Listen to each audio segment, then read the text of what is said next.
Welcome back, everybody, for another episode of Riftbound 101. This is episode 17. I evidently had to curse myself for the new year or the end of the year by recording this entire video and forgetting to press record. So I'm doing like the second run of this. So hopefully it'll be a bit cleaner than when I do my first run. Today we have an In Focus episode.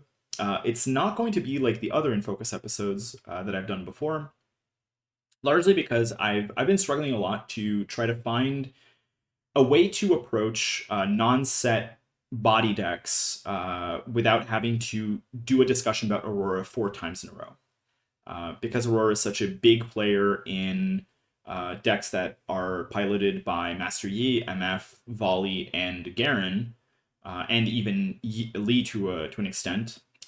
It's been actually like pretty hard to like dodge this card. And so I figured, time to bite the bullet. So today I'm going to be talking about Aurora first and foremost, and I'm going to be talking about Volibear, I think, as the home for Aurora that is the most logical to me, or at least like seems to be intended flavor wise and like feels correct. And then Garen as sort of a fringe case where like nothing that Garen offers seems to be for Aurora, but Aurora is still like the best way to play Garen. And spoiler alert, or I talked about this in the first time I was recording it, I find that to be a problem. Whenever cards become so predatory that they like pilot an entire color, you're getting an issue that is pretty miserable. And we could make that claim for cards like Time Warp or Kaisa Survivor, but Kaisa Survivor and Time Warp offer outs to certain decks. They're not like the entire game plan. So I'm going to be talking about Aurora a little bit, and then or a lot, and then I'm going to talk about like different versions of the deck.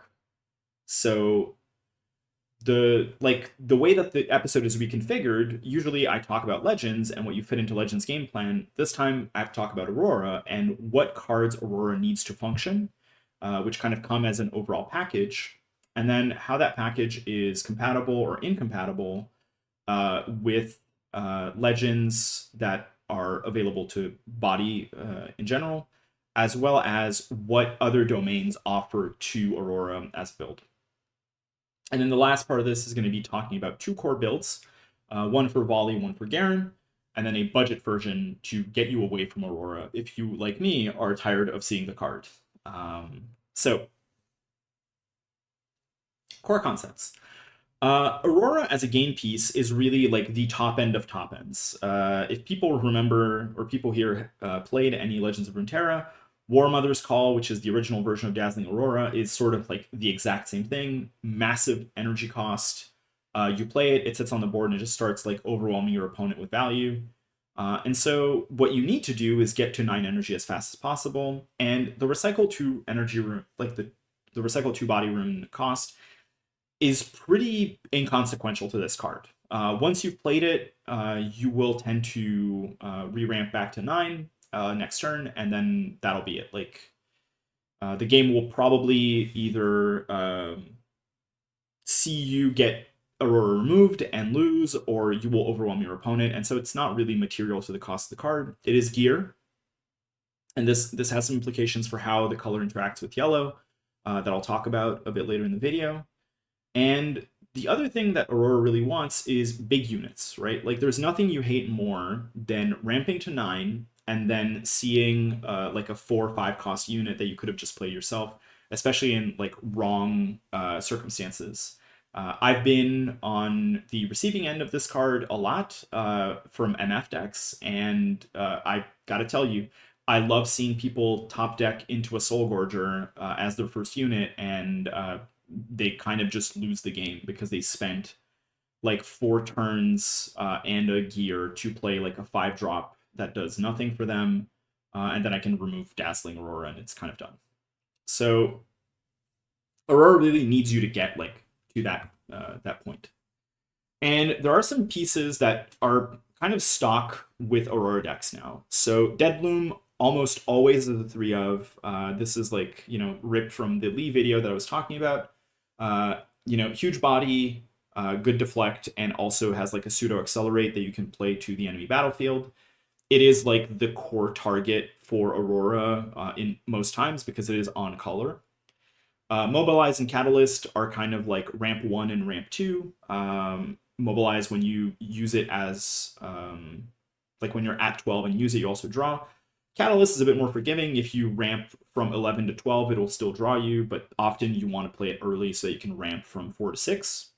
And then Aspirant's Climb is almost like the always included battlefield for Aurora decks. Because you are the slowest deck, you want the game to go a bit longer. And if you've watched a lot of content creators or even some of my work in the past, we've talked about like 6 to 8 is really like the break point to double conquer and win. Pushing it up to 9 will often break math and like add an extra turn to the game. So it is very good. As much as the Arena's Greatest, it does the opposite for like red decks that are super aggressive. So these cards, like this package of like 3 Aurora, 3 Dead Bloom, 3 Mobilize, 3 Catalyst, and 1 Aspirants, is like part and parcel of most Aurora decks. And then around that, you get to like, you know, populate it with different things. In the case of Volibear, and you can see this with like the curve from the PPG Orlando 10K like best placing volley deck, you tend to just like slam in every big unit over 8. So you put in like 1 Magma Worm, you've got like red volley twice, orange volley twice, 3 Dead Bloom, 3 Cadrigrins, and I think that's it actually for the units. And then everything else is like ramp, draw, and removal. So you tend to play like Disintegrate, Sky Splitter, Stormbringer, Void Seeker, and Iron Ballista, which is like the superstar of the red version of the Aurora deck. Whereas if you're looking at something like the Garen list from the Houston Regional Qualifier, you actually tend to run smaller units. And this is like an indication that something's off with how Aurora is interacting with some colors, because Garen's going to play units like Snapvine, and like you have to play your own Legend Garen at 6, and then you're going to play like Stormclaw Ursine at 7 because you need to ramp a little bit. And Garen just actually doesn't even offer anything as a legend. He is a shell to effectively grant Aurora access to yellow cards. This is like a deck list that I think showcases what Aurora does that is a bit unhealthy to the color for in my mind. And everything else will also be like super hard removal because yellow gets access to like hard, like direct destroy spells, and you're gonna get access to like yellow seal at 0, and I think Heart of the Forge at 2 to like generate 1 recruit to hold battlefields in the mirror. So similar like concepts but different executions. Garen actually tends to play slightly faster, so it tries to find like edges in the middle pack, so it tends to like prey on mid-range decks a little bit more, and it tries to like destroy the units that are coming out of Aurora. But it forfeits EV against like Kaisa, where your units are more vulnerable to removal overall. And the thing that you can see between these decks, and I'm not talking about like Aurora MF or Aurora Yi, which I'll talk a bit about a bit more later and in their videos. But you see like a pattern of around 10 to 11 units altogether. They tend to always be big. You play as much ramp as is humanly possible. That tends to be 8 because of access to your 2 play sets of Mobilize and Catalyst, but then you're going to have things like Ursine, or you have access to Volibear himself. And if you're in green, you get access to like Find Your Center. And then hard removal. So damage if you're in red, but if you're in yellow, you're just playing destroy spells. If you're in purple, you play things like Gust or Rebuke. And if you're in green, you just play like more ramp and card draw for yourself. And really the thing that you should prioritize if you're playing Aurora, and also if you're playing like Volibear in general, is the idea that your cards tend to always be bigger than the opponent's cards. So you're happy if they have to commit 2 or even 3 cards to remove one of yours, especially if you have Aurora out, or if you're like able to ramp consistently and draw consistently. It'll like effectively starve your opponent of cards, which is the quintessential like control game plan in most card games. Is you don't lose on pointage, you lose when your opponent runs out of resources to fight you on battlefields. So you want to force them to commit, and you want to punish them for it, and you want to sit your big units and your card draw. So with that in mind, I want to talk about compatibility, because some legends, I think, illustrate like what happens that is synergistic with Aurora, and others offer some like divergent game plans that are pretty cool, and some are just super unsuited. Volibear, I think, quite interestingly, just ramps you more, which is not inconsequential, but what happens is that you're often going to be at that 9 energy, that 9 runes out when you're playing Aurora, and then you get 1 back from the unit that comes out at the end, and then you're kind of already topped up. So Volibear gets something from it, but it's mostly access to red and the big units in red that are valued. I actually think Volibear like is more at home with a mid-range like 5 might unit deck that is just like not super good right now, or with the pool of cards that we have, but it'll probably scale well with that kind of game plan in the future.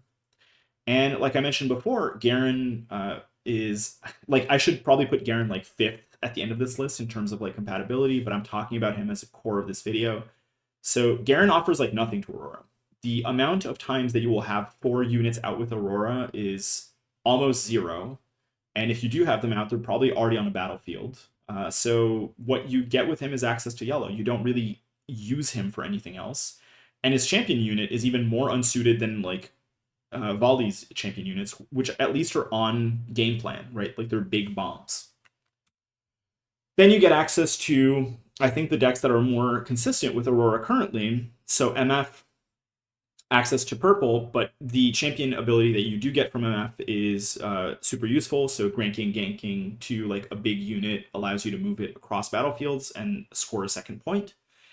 And MF's champion unit also allows you to accelerate into a point and contest the mid game so that you don't like outright lose, aside from the other tools that I'll talk about in purple. So I think the rise of MF as like the home of Aurora makes a lot more sense to me than some of the other decks, even if that's not like what the flavor of the card would indicate is correct. And Yi has situationally bigger units than anybody else, so not on attack, but if you do sit like a Dead Bloom on a point, having a 10 might Dead Bloom is really scary. And you get more card draw and more ramp than the other colors, because you get access to Find Your Center, and you get Defy, and you do like White Flame. You just don't like it as much as it seems. You're like, wow, this is a big unit, it gives +8, something goes up to 16, or it goes up to 16. But the truth is, you're getting your units at the end of the turn, so often that's like not a real clause. And I think the indication that the timing is awkward is that Yi decks have been moving more into mid-range big boy decks, just not with Aurora. So you're gonna like see decks that are just playing these units outright and then using things like challenge, which was the case at the Houston regional qualifier for sure. And then like your the dog tier is Lee and Set for different reasons. So Lee, I think, is just worse Yi almost always. Yes, you can buff a unit, but the timing is like never going to work out because your unit comes out at the end of the turn. You actually cannot exhaust Lee to buff it. And then you're not playing early units to buff either, and both champion units have like very little synergy with Aurora, and also Dragon's Fury doesn't really do much for that deck either. And yet, Aurora Lee decks were amongst some of the best placing decks at the Houston RQ. Not the top one, which I talked about in my Lee video, but it's certainly an indication that like Aurora is buttressing Orange a little bit, especially with some of these decks that unfortunately like would not be making as many waves in the current metagame otherwise. And then Set, like the reason why I actually started talking about all these legends is I got a question on a previous video about like, well, what about Set? And I think on the face of it, I understand the commenter's logic, which is like, well, I play big units. If I can buff the big unit, I can protect it. And so it'll make it like incredibly hard for my opponents to remove them. In reality, what happens, like Lee, is that your timing to buff units is pretty awkward. You have to use Arena Bar or Pit Rookies, or showstoppers, which are all during your turn. So you're always like playing them off kilter, and that's not really what set wants to be doing anyways. And I think this is actually like the bigger problem is set's ability wants you to expend energy throughout the game so that you're getting either one use a turn or you're conquering a lot. These are things that Aurora doesn't do. Aurora wants you to stock up energy. It wants you to not play units. It wants you to ramp and draw into your Auroras, which means you're almost never getting a lot of value from your champion, your legend ability, and you're not conquering all that much. So you're definitely not getting like access to it twice. So there's a case that like set is just freed from Aurora by having like incredible anti-synergy. I would actually be curious if you ran like the RQ topping Garen list and you just ran a set with Aurora, like which one actually placed higher. But I just like play anything else really. And like Garen, the only thing that this gives you is access to yellow, a color that I'm not exactly sure is vibing very well with Aurora in general. Aside from the legends, you want to consider like what the core packages of those two like top end decks are. And so I mentioned usually I talk about small boys. For volley, I'm going to talk about big boys. You have your two Volibears, big units with shield and tank or deflect 2. One wants you to like force opponents to attack him when you're defending. The other one wants to attack into a battlefield. Obviously, Red Volley has like great synergy with Stormbringer, lets you board wipe an opponent, and then Kadrigan draws you cards. Most often one, especially if he's like the first hit, sometimes two, rarely three, I would say. And then Mountain Drake, you tend to see a little bit less in the volley list because you do have access to just like more attractive units. But you do see it in other versions of the list where you don't have access to red, volley, and Kadrigan. So just its only saving grace is that it's a 10 might unit. Perhaps one day the dragon tag will matter. So this is really like the core of Volibear, is just play like the biggest units in the game and force opponents into awkward situations. For Garen, you tend to like loosen that rule a little bit. So you're going to go play things like Carnivorous Snapvine to fight for board in the middle of the game. You're going to play Stormclaw because you don't have access to as much ramp as Volibear does or as Yi does. But you get access to Harness Dragon. And Harness Dragon's like an interesting case where the might is low, but the cost would normally be high. And so Aurora is doing work for you here. And when you play it, you get to kill an enemy unit. And that's going to matter when you're in a mirror match. Like, your opponent plays Aurora, they get Kadrigan, you get Harness Dragon, you just, like, kill it. You will have to burn runes if you're targeting, like, Red Volley or Dead Bloom. But sometimes you're going to just be happy to get this and, like, remove an opponent's unit, and like that'll be great. Other times this is going to feel like not enough, and I say this as somebody who has played like triple Harness Dragon in a hook list for like months. This card is either like amazing or dead in my hand most of the time, so I love it, but I also hate it. In terms of removal, if you think of Volibear, you're getting access to some of the best like not hard, like damage-based removal. So Iron Ballista is certainly like the raw damage core of the pack. You're happy to play this on turn 1, and you just like use it to ping opponents constantly. You get access to Stormbringer as volley, which lets you like board wipe an opponent, and you get access to Get Excited as well, which you use much better than basically any deck because your units are so big. But things like Stormbringer and Get Excited have requirements. Like Stormbringer already needs you to have units on board to stabilize more, and Get Excited will discard units from your hand. Granted, you don't want to play units from your hand most of the time. So like I like the red removal. I'm going to talk about some other pieces of removal in a little bit because you do get access to more. But this is just like the kind of philosophy of removal. And Orange gets access to, not orange, yellow gets access to like some of the best hard removal in the game. So Blast of Power, kill a unit at action speed for 6 energy and a rune. This card used to be like $1. It's now like $40 because Spell Victor is doing incredibly well. If you have Proving Grounds, then you're on this. Otherwise, it's now like prohibitively expensive. Call the Weak, symmetrical removal. You're often going to play this without any units on your board, forcing your opponent to lose one of theirs. And you can do that if you're playing against an Aurora matchup. And then you have like another symmetrical spell in Divine Judgment. Divine Judgment's a bit strange for Aurora decks because usually it is used to hammer Aurora decks or Kaisa decks. But you can use this in two cases. One is if you are on the snap, you're like playing Snapvine and you're sitting on board and you're happy like disallowing your opponent from getting to Aurora, then you're happy to like blow up their runes. It's going to take like 3 turns to restabilize and you're going to win. Or if you are already on Aurora and you have like your 1 or 2 Auroras and your 2 units, you're happy to use this to just like remove any resources that your opponents have to fight back. And it clobbers Kaisa. Like almost always, they tend to play more than 2 units on board. They tend to sit on super big hands, and they need a lot of resources to play stuff. So I like it a lot. It's just like a weird fit for this. I like it more in like Aggro Darius or Set, for sure. Your battlefields, I talked about Aspirants, which is really like super one-sided for you most of the time. And then you have Sigil and Obelisk. Volley actually plays Voidgate, which I'll talk about when I show you the list. But Sigil punishes opponents for conquering a lot. You tend to only conquer like twice, and by the time that you do, you don't mind recycling your runes. And Obelisk ramps you and your opponent, but if you're playing it on second, which is really when you want to be playing Obelisk, it lets you hit 4 on turn 1, and then you can Catalyst and ramp to 6, and you're going to get like, you are either in a position to start playing your units outright, or you can play Aurora and Super Stabilize or like multi-remove. So these 3 battlefields, I think, to me, are the core of like the Aurora deck, or even the Volley deck. But they're like your, hold slow strategy battlefields for sure.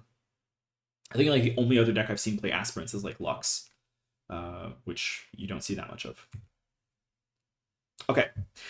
Domains. So I talked about the legends. I talked a bit about like what you want in your core Garen and Volibear decks. The other way to approach this is just think through like what each domain offers Aurora and why you would go into them. So generally these are like questions where you would try to figure out like what a domain does that is unique to it, what is the weakness of that domain, and especially what it does for the mirror. Because one of the key things that's going to happen to you is you're going to play a lot of Aurora mirrors because of like the prevalence of MF and certain builds of E. So you like better be aware that that's going to happen. Fury, we'll keep going as fast as possible with this. Volley gets access to everything I showed you before. Gets access to like really good card draw through Cadrigan, through Disintegrate, through Void Seeker, and it does get access to like some really cool removal. I really like Sky Splitter, for example, and it lets you like play a 0-cost removal in some cases, which opponents are not always prepared for. So very strong suite of removal and good card draw. Chaos, which I think is the more dominant color currently, gets you access to like some of the best cards in the game. And I really want to stress like it's not necessarily that these are like synergistic with Aurora. I think they're just like great cards, period. So Mind Splitter, which is played in virtually every purple deck now, like Yasuo plays it, Aurelia plays it, MF plays it. Annie doesn't, but that's because Annie plays like a different pace. So just play it and snipe a card from your opponent's hand. It's amazing in the mirror. It's amazing against Kaisa, and it'll like probably break opponents' backs most of the time. You get to play Gust at 1. This is great to keep like aggro decks off of you and to like shore up that early game before you either get to like your champion MF or your Aurora. And then Stack Deck is maybe the best card draw spell currently available in Origins. It's 1 card draw, but it is card fixing. And for people who come from Magic, it's Brainstorm. Historically one of the strongest cards in the game, so I'm not surprised that it is as good here as it is there. Well, it's not quite Brainstorm, but it's close. Calm, which is the Yi color, you get White Flame Protector, which, as I mentioned, has some awkward timing. But you get things like Defy and Find Your Center, which is more ramp. It effectively like evens out the strategy. I think one of the biggest indications that Calm is like not quite suited to Aurora, though, is the fact that like most players I've seen that place very well at the RQ and subsequent events are more on mid-range Yi than they are on Aurora. Not that Aurora is completely gone. And then finally, exactly what I mentioned with Garen, symmetrical removal, and cards that effectively prey on the mirror match. So like Garen Aurora is really like an anti-Aurora deck. which is worse into other matchups, but is better in the mirror, which is really like its calling card in my mind. The matchup that like Aurora was really, like the most favored in historically was Kaisa. Effectively, like if you drop Aurora, Kaisa just stops existing as a deck. Your units are incredibly big. They have to close the game before you can get on board, which happens. Like they don't always lose, but Aurora being out is pretty brutal as an end state. And then Aurora itself, like I mentioned, struggles against order decks. So I piloted these pretty extensively for the last couple of months. So Yellow Victor, Hook Darius, and Set kind of just walk all over Aurora pretty hard.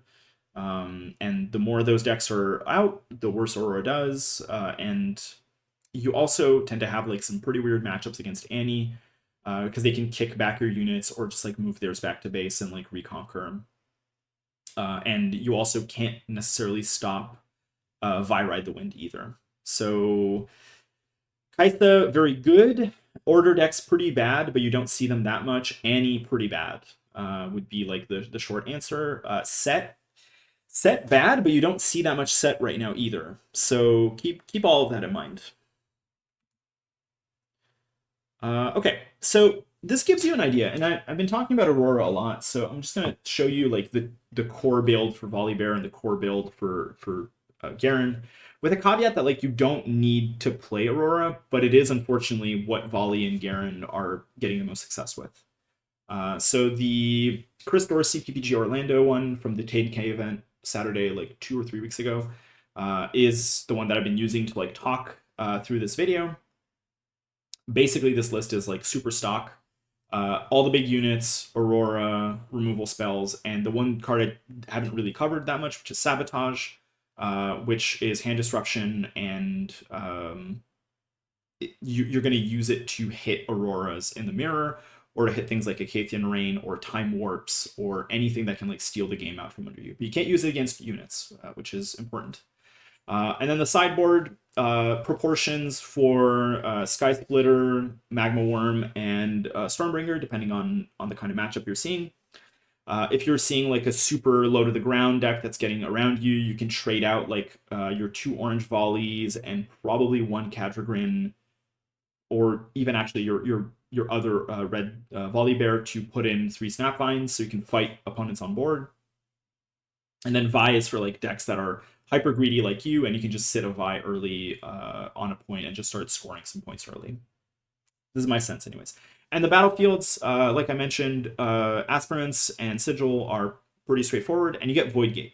As the red player, you tend to use it the best, and you are not like that bothered about it being used against you because your units are so big and they tend to have deflect costs associated as well. So it's whatever. Like the one time it becomes really relevant is if you are solo holding with like Orange Volley and the opponent is playing like Acathian Rain or like double Void Seeker, something like that. The Garen list, like I mentioned, quite different. Tends to run a bit lower to the ground. It has the 1 Mountain Drake because Volley is just way too expensive for Garen to play. If you top deck it, but not Aurora, it's like a dead card. And then you tend to play things like Hidden Blade, which are more unconditional removal. Challenge, which is a bit more conditional, but still. And then Primal Strength is more for the mirror, or if you're playing like you can like combo it with Snapvine if you're on 9 energy. Forge is to get 1 unit out to hold a battlefield, and then you can recycle it to get units that are dead back into your board or into your deck when you're on Aurora already. And Divine Judgment is really to Mega Hammer, Kaisa, and the mirror match. The sideboard, I think, is pretty straightforward. Triple Sabotage for the mirror, double Salvage for the mirror, and Unyielding Favor for red decks, and then additional Snapvine for like super fast decks. You probably just cut the Mountain Drake for it, and you're happy. And the battlefields are the classic 3 that I mentioned. So this is Tebow's Houston RQ deck. This is the one that won the Metal Garen card. It is, for my money, the best version of Garen, which is pretty sad because it effectively is like Aurora in a trench coat instead of a Garen deck. What are you gonna do? Uh, you might notice I'm pretty dejected about the state of Aurora, and I'm happy that Spirit Forge is coming in to shake up stuff. I will say um, that there are non-Aurora decks. They're just not like tournament topping decks. But if you want to play Volibear and you love Volibear and you don't want to play Aurora, I would recommend you try out Dragon Volibear, which uses cards like Herald of Scales, Dune Drake, Blazing Scorcher, and the Mountain Drakes. The Magma Worms are stock there. You can probably trade them for Dire Wings in the next set. And then you're playing like a bit of a lower to the ground board game. You're still using some of the same battlefields, so that hasn't changed. And disintegrates and salvages are kind of the same. The one cool tech for me is Warwick, which you can combo with a lot of cards that deal damage, but you can Stormbringer to like board wipe your opponent.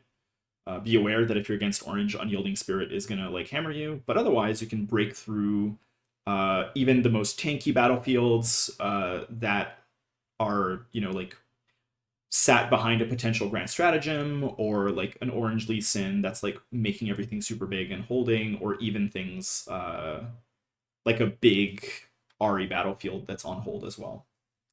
I've seen a deck that is like similar to this, and instead of using Magma Worm, actually Magma Worm is still in it. Instead of Mountain Drake and Cadrigan, it's Anivia's and Brynhir Thundersong. So it's a lot more in the board wipe direction. I've seen it like do fine at locals, and I think the answer is like this deck is like dirt cheap. Cadrigan's probably like the most expensive card, followed by Stormbringer, but they are like pennies on the dollar compared to the other decks. And I want to talk about that for a second. This is the budgets, right? Aurora is basically like not executable on a budget. I'm in Canada, so the prices are a bit different here, but Auroras are at $100 each. Deadlooms are at $150 each, $750 just to get the deck started. I think that's like pretty brutal. And so the list that I've shown you are 430 USD and 450 USD. The Dragon list is like 48. It's so much cheaper. And the reason why I'm like maybe warning people off of Aurora a little bit is there was just so much gear hate coming into Spirit Forged. But in particular, Akshan is like really good, and will be run to steal people's equipment and also to wear equipment. But if you spend $750 to get your Aurora deck, and then your opponent plays like cards that start stealing your Auroras, you're not going to feel good about it. And so far I haven't seen any city events that are really like seeing amazing results. It's a lot of Draven, some Fiora, some Aurelia, some Kaisa, some Annie, some MF, but very little amounts, and even Darius. I am not seeing Aurora lists super high up. So keep that in mind if you're going to pull the trigger on this. Deadlooms are holding value pretty well. I think like mid-range Deadloom decks are going to be fine, and that's a unit that is like hard to replicate. It has a pretty unique clause. There is like a 4-drop that shares it that I talked about in the body review, but it retains like a pretty unique place in the metagame. So I'm like pretty doom and gloom about Aurora in general, and I'm happy that it's kind of getting muscled out by newer strategies that are less like, let's say, annoyingly like unitary. I felt the same way when War Mothers got like collapsed by better and more agile like control decks back in Runeterra. But that's a me thing, and if you love Aurora, play Aurora. But be aware of what your different Aurora versions do for you. I will be talking about other Aurora decks, and so the Aurora decks will remain like a topic of discussion when I'm talking about MF and Yi. But I'm also going to be talking about non-Aurora versions of those decks in the respective episodes, and I think there's like enough to have a discussion about like an aggro MF that I think Prismat was toying around with a couple weeks back, and especially like mid-range E or even faster E, which has seen some play. So like don't be dejected, except if you're a Garen player, then you're allowed to be dejected. But be aware that Aurora is like doing some stuff to the game that I don't particularly like. That's it. Next Monday, which is the first episode of 2026, I'm going to be talking about um, the Spirit Forged Chaos cards, so purple, and kind of what they're doing. And I, want to take a second to thank everybody. We're above 1,500 views. I was going to make like a big banner for 2K, and I forgot to do it for this. It's been like what 2 months of this channel, and already it's like 1,500 of you watching these. I'm really humbled, and I wish you all a happy New Year. And I hope you're gonna have some a little bit more time off before you start the chaos of school or the work year. And otherwise, I will see you in 2026. Have a nice one.